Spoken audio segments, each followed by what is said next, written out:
Just so you know, I don't have any education in AI. I'm just a realtor in the state of Florida. This is all just me spitballing and saying what I think. So you don't have to believe it, and I'm not speaking out against any particular person or place. The sources are out there if you just take a moment to look them up.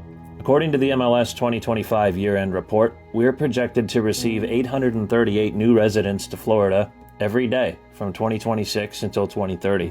It's the equivalent of adding the population of St. Pete to this state every single year. With the AI arms race booming right now, we are witnessing unprecedented measures being taken to install huge data centers in small towns across the U.S. Some reports say that AI will eliminate 1 out of 10 jobs by the year 2030. Some reports say that AI will eliminate half of white-collar jobs by the year 2030 or sooner. So, I guess my question, if we take in 838 people per day in Florida, and up to half of the jobs won't exist within 4 years, who's going to be buying the houses? With it being virtually certain that these out-of-work people will eventually lose their homes, my best guess is the government or an institution parallel to the government will claim eminent domain.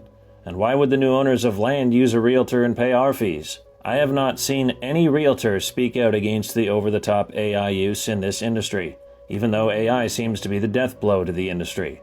Unless you're a billionaire, of course, of which there are only 989 in the USA. If you make $100,000, $200,000, $500,000, or even $1 million a year as a realtor, that's nothing. Nothing compared to what these corporate institutions or government entities can spend, especially by the year 2030. I'm disappointed. AI is being pushed from every app and software. Emails, junk mail, everything. And the industry leaders are putting together workshops on how to strategically use AI to make more money in your business by saving time doing what they describe as the autopilot type work. Again, who will be buying the real estate in 2030? The broke, suicidal population living off the new universal basic income? Your Aunt Patty, who was an accountant for 30 years but now her job has been replaced by an AI program? I've been a licensed realtor for almost 2 years, and I've read books, articles, and full market reports to try to learn this industry. I've viewed hundreds of homes for my own reference, called and spoken with builders, and have asked endless questions to my broker regarding contracts and conducting business accordingly. Over 71% of realtors won't make a sale this year nationally, and 8 out of 10 new realtors in Florida will be out of the business in their first 2 years. What I've seen is egregious. Young, new realtors who simply type in, ChatGPT, you're a real estate expert. Show me the comparative market analysis of 123 Maple Street in Lakeland, Florida. And boom, ChatGPT spits out their entire report. And they walk into a house and spew out a bunch of information they don't truly understand. Then they alienate a customer. And when a homeowner meets with 5 realtors and 3 of them have AI breath, they have a tendency to treat future realtor relationships like they're also trying to cheat the system.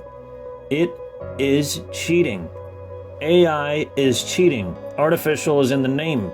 Artificial, when entered into a thesaurus, brings up synonyms such as counterfeit, faked, synthetic, imitation, not genuine. Heck, even fake can be linked to fraudulent. AI is not art. AI is not education. It's not learning. It's a human replacement. It replaces the thought process. In a way, it even replaces our creator. Why are we using natural resources to train a dangerous system to replace humanity?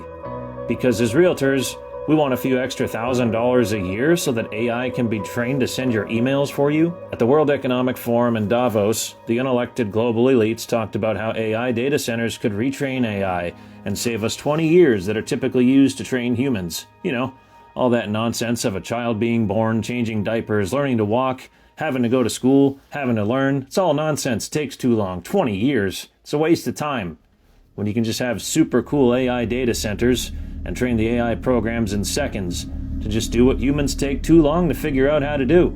A typical AI data facility will consume as much electricity as 100,000 households. And that's what the Google AI overview told me. Gemini's like, yeah, we're gonna make some noise.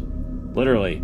Each ChatGPT search consumes roughly 0.3 watts of power, meaning the old 60-watt light bulbs would be enough to power about 180 to 200 ChatGPT searches. Every day around the world, there are 2.5 billion ChatGPT searches, and in the USA it's 330 million ChatGPT searches, each one using around 0.3 watts of energy. That's a lot of soft white light bulbs. Stuff like, show me the comparisons to 123 Maple in a 1 square mile radius is using energy.